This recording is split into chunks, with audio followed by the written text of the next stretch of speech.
పాలనలో విఫలమైన ప్రభుత్వం జగన్ ప్రభుత్వమని శాసనసభ మాజీ సభ్యులు దక్షిణ నియోజకవర్గం తెలుగుదేశం పార్టీ ఇన్ఛార్జ్ గండి బాబ్జీ అన్నారు. జిల్లా తెలుగుదేశం పార్టీ కార్యాలయంలో జరిగిన విలేకరుల సమావేశంలో ఆయన మాట్లాడుతూ నవరత్నాలు మేనిఫెస్టో పాదయాత్రలో ఇచ్చిన హామీలను అమలు చేయడంలో జగన్ ఫెయిల్ అయ్యారని అన్నారు.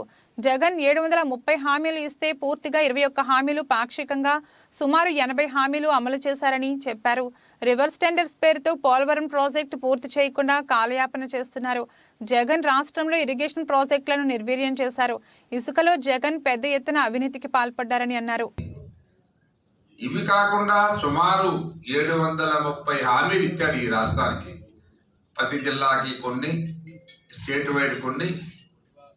ఇట్లాగా ఈ హామీలన్నీ కూడా అమలు చేస్తానని పూర్తిగా అతని పాదయాత్రలో ప్రతి సెంటర్లో కూడా ఆ సెంటర్లో ఏదైనా చెప్పడం భయం అతనికి. వెంటనే నేను మన ప్రభుత్వం వస్తుంది,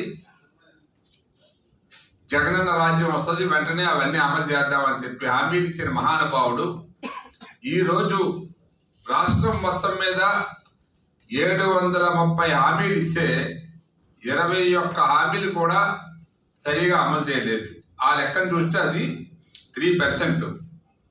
పాక్షికంగా అమలు చేసే హామీలు ఏమైనా ఉన్నాయంటే ఒక 88 దాకా ఉన్నాయని చెప్పి మేము ఈ రికార్డు కలెక్ట్ చేసాం. అది 12%. మీరు ఫెయిల్ అయిన హామీలు ఏవైతే ఉన్నాయో 621. దీని పర్సెంటేజ్ 85% హామీలు ఫెయిల్ అయ్యాయి.